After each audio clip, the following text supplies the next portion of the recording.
That Thanksgiving was by far the strangest I've ever experienced in my entire life. Granted, it was the first Thanksgiving I've had without my parents, but still, I think I saw some things that I was not supposed to see. Some things that have destroyed me mentally, and I can never forget it no matter how hard I try. I still see it every time I close my eyes. I don't celebrate Thanksgiving. Not anymore. Yeah, you can call me a weirdo all you want, but you weren't there 2 years ago when I was pleading for my life to be spared. On that very Thanksgiving, you were probably eating turkey dinner and having the time of your life. I should have just spent Thanksgiving alone in my dorm room. My parents had no idea that their desire to have me spend Thanksgiving with family would leave me feeling devastated for life. They had good intentions, I know. But if I had just listened to my gut that day, maybe I won't be here tied up in a mental hospital, constantly having panic attacks and seeing these horrific creatures. Something about spending Thanksgiving with Aunt Sally didn't sit well with me. I should have known better. Unlike most of my schoolmates, my parents were not rich. They loved my siblings and me very deeply, but they couldn't provide most of our needs. This was my driving force as their first child. I worked as hard as I could to gain a scholarship just to make things a bit easier on my parents. The day I got my acceptance letter was the happiest and saddest day of my life, all in one.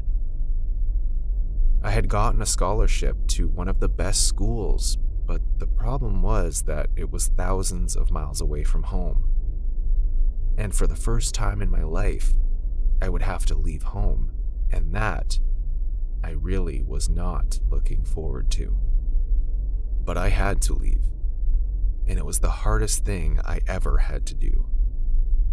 I cried, my mother cried, and so did my dad, but eventually, I made it to my new school and settled in quite nicely. I spoke to my parents every day and told them everything about my school, my roommates, and my friends, and they couldn't wait to have me back for the holidays. But another problem was that we could only afford to bring me back for summer, and none of these other short holidays, and as Thanksgiving was around the corner, we were all sad because it would be the first Thanksgiving I would have without my family. It was sad, but after what happened, I wish I had realized sooner it would have been a blessing to stay in that Thanksgiving. But a few days later, my mom called and told me what we thought was good news. Her sister, my Aunt Sally, literally lived in the same city, and she had agreed to have me over for Thanksgiving. My mother stressed that it would be good even for Aunt Sally. After the accident that took her husband and infant son, she had never been the same, and it would be nice to have family over. It was a win-win for both me and Aunt Sally. I happily agreed. It was the next best thing to going back home to my parents, and besides, Aunt Sally was family, and Thanksgiving is meant to be spent with loved ones. I called her a couple of times after that, and Aunt Sally seemed so glad to host me. I should have noticed all the signs in how she spoke. Whenever she talked about having me over, she always said, "We will be happy to have you over," plural, like she wasn't the only one. I don't know why I didn't raise an eyebrow or ask who else was coming for Thanksgiving. From what I knew, she lived alone and never remarried.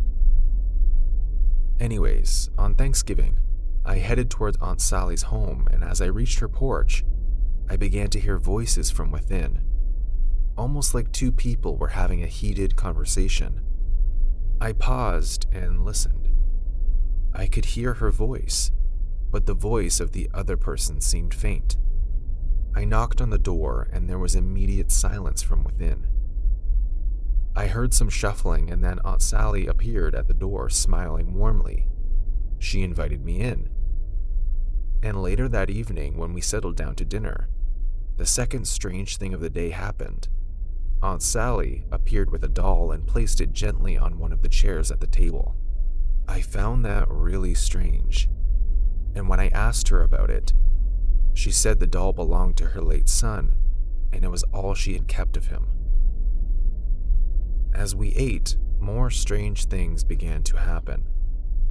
In the middle of conversing, Aunt Sally would say something to the doll, almost as if it was human. She had even served the doll a plate and serving of turkey. But as we talked, from the corner of my eyes, I saw the doll move. It was just an inch, and as I stared at it, it stared back at me motionless and lifeless. On one hand, it looked like it was staring into my eyes. On the other hand, it looked like a regular doll. I looked away and continued with my dinner when suddenly, the plate at the doll fell off the table and food splattered all over the floor. Aunt Sally rushed to the side of the doll to pick it up and clean up. That was when it happened. Proof that the doll had life. Aunt Sally handed the doll the plate, telling it to be more careful, and I thought she was crazy until the doll reached out and took the plate. Then at the same time, both the doll and Aunt Sally turned to look at me. Without wasting a single second, I ran for my life and never looked back. I think Aunt Sally tried to stop me, but I was too fast for her. Sometimes I find myself doubting what I saw that day, but I know I saw it clearly. That doll was alive. And that was how that Thanksgiving and all the ones after would haunt me. I could not help but remember, and even if I have not told anyone about it, I now have two new phobias. A phobia for celebrating Thanksgiving, and another for dolls.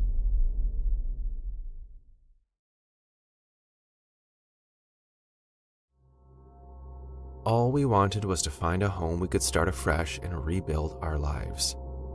We were sick and tired of living in the city and having to join in the hustle and bustle. What we wanted was to simply live peacefully and breathe the fresh country air. And so my wife and I decided to move far away from the city and into the countryside. It was a new experience for my wife and I, and also something we had been wanting to do for a long time. What were the odds that we would be headed for more problems in the bid to find peace? As I mentioned, we wanted to move to the countryside and have a new life. We had never done it before and had no idea what to expect, but we were going to do it anyway. We had been married for about a year, but there was something wrong and something missing. It was one of the things we agreed on. We needed to move somewhere conducive to raise our kids. Quiet enough to have time for one another and someplace slow-paced with peace and quiet. We got in touch with an agent and he connected us to a homeowner in the country that was going to rent us her beautiful and cozy cottage. I had gone there a couple of times to have a look, and it was all my wife and I wanted. It was an exact replica of what we had in mind, and we were very excited to pay for the place. The owner of the cottage was an old woman who apparently needed some extra money. We thought it was fate that sent us there because it was exactly what we needed at the time. Little did we know we were walking into a trap. And if I could, I would stop my past self from making such a huge mistake. We paid the rent for the next 2 years and sent all our stuff. A week later, we took the long drive to our new home. It was an 8-hour drive, but as you may imagine, we were excited and very eager to be at our new home, and just in time for Thanksgiving as well. The ride felt right, and it was not nearly as stressful as it should have been. We reached our destination late at night, and it brought tears to my eyes seeing our new home. It was perfect, and we could really begin to build here. It felt right, and for once in our lives, we felt nothing could go wrong. That night, as we slept, I'm not sure if it was because it was a new environment or the fact that I am slightly paranoid, but I could have sworn I felt like we were being watched. I didn't tell my wife because I didn't want to worry her. Besides, I could probably just be overthinking, so I forced myself to get some sleep. The next day, it seemed like we had woken up into a dream. It was broad daylight, and the way the sunrays brightened up the house made us feel safe. We really did well by deciding to come here, we thought to ourselves, if only we knew. The day was Thanksgiving, and we didn't care that we had just moved in. We were not going to miss the opportunity to celebrate Thanksgiving in our new home. And what a day to start a new life. We had gotten the turkey, and we had planned that later that night we would have a nice quiet dinner because there was truly a lot to be thankful for. However, throughout the day, we decided to use the opportunity to unpack before evening, and once again, I had this unshakable feeling that something was wrong. Once again, I felt we were being watched, and I had to go outside a couple of times just to double check. My wife asked what the problem was, but I played it off. I really didn't want to worry her. Finally, we finished unpacking most of our stuff, and it was time to settle to a fine Thanksgiving, the best we had had in a while. We prepared the food and stuffed and cooked the turkey, but just as we were about to start eating, we were interrupted by a knock at the door. We paused and glanced at one another. We had just moved in. We were not expecting anyone. We didn't even know anyone around here yet. However, we decided it may just be the neighbors that had come to welcome us to the new neighborhood. I opened the door, and there stood an elderly-looking couple. They had warm smiles and looked non-threatening, but there was something odd about them. I knew it the moment I saw them. They introduced themselves, and it turned out that the elderly couple were the owners of the cottage, and they wanted to meet us and say hi. I still thought they were a bit odd, but my wife was happy enough to invite them for dinner. They agreed, and I had to admit we had a great time. When it got late, we saw them out, and they welcomed us one more time. That wasn't so scary, was it? The scary thing was what happened the next day, when some neighbors came around to welcome us.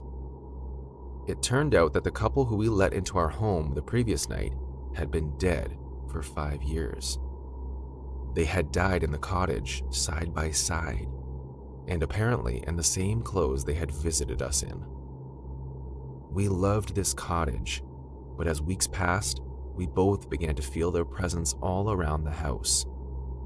The agent says it's all in our heads, but now we are confused. What do we do from here?